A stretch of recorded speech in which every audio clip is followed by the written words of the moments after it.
नमस्कार, आप देख रहे हैं द हिंद 24 न्यूज और मैं हूं आपके साथ साक्षी निर्वाण। आइए नजर डालते हैं आज की कुछ खास खबरों पर। सूरत के पालनपुर जहांगीरपुरा रोड पर सूड़ा संस्कृति रेजिडेंसी के रहवासियों ने विरोध दर्ज कराया है। रहवासियों का कहना है कि 1 महीने पहले सड़क पर स्पीड ब्रेकर लगाने की शिकायत की गई थी, लेकिन अब तक कोई कार्रवाई नहीं हुई है। इसके चलते आए दिन दुर्घटनाओं का खतरा बना रहता है। साथ ही इलाके में सफाई कार्य न होने और जीव जंतुओं के निकलने से लोगों में भय का माहौल है। भाई आपનું નામ? મારું નામ ગૌતમ મહેતા છે।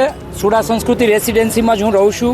શું સમસ્યા છે? અમારી મૂળભૂત સમસ્યા એવી છે, એક અહીંયા સર્વિસ રોડ બનાવવા માટેની અમે ઓલરેડી એપ્લિકેશન આપેલી છે, જેનું હજુ સુધી કોઈ જાતની એક્શન લેવામાં આવેલ નથી। બીજું, આ જે રોડ કેનાલનો જઈ રહ્યો છે તે હાઈવેનો રોડ છે, ત્યાં આગળ ખૂબ જ સ્પીડમાં વાહનો અવર જવર થઈ રહી છે।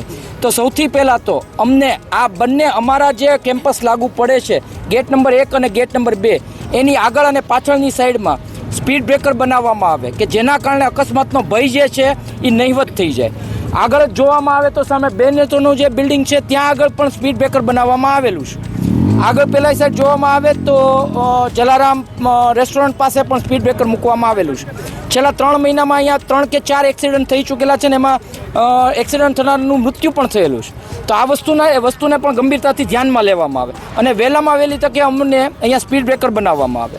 બીજું, આ રોડ ઉપર પેલું રાતના ટાઈમમાં હજીરા વિકાસવાળાની તેમજ પ્રાઇવેટ પાર્ટીઓના મોટી બસોની બધું પાર્કિંગ થઈ રહ્યું છે, એટલે ગેટ નંબર 12માંથી અમારા જે કોઈ લાભાર્થીઓ વ્હીકલ લઈને નીકળે છે એમને આગળથી આવતા વાહનો દેખાતા નથી ને એક્સિડન્ટનો ભય રહેલો હોય છે।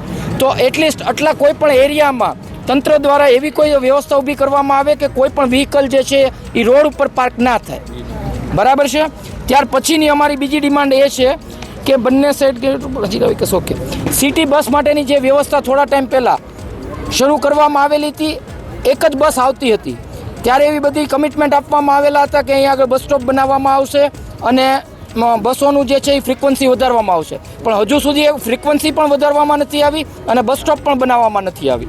તો આ બાબતમાં પણ જરાક ધ્યાન આપી અને તંત્રને એક વિનંતી છે કે એ ફેસિલિટી અમને પ્રોવાઈડ કરવામાં આવે।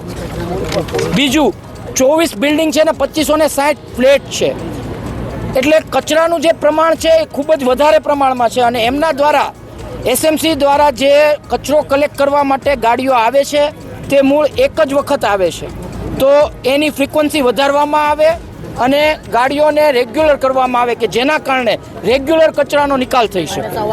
ત્રીજી વસ્તુ, ઝેરી સાપ વીછી આવું બધું આ બધી જે ગંજ ભરેલો છે એમના કારણે એનું ન્યુસન્સ અમારા બિલ્ડિંગોમાં આવી રહ્યું છે અને અમારા બિલ્ડિંગમાં જે નાના બાળકો છે અને એ પણ ખુલ્લામાં રમતા હોય તો આ બધા પ્રશ્નો આવે છે।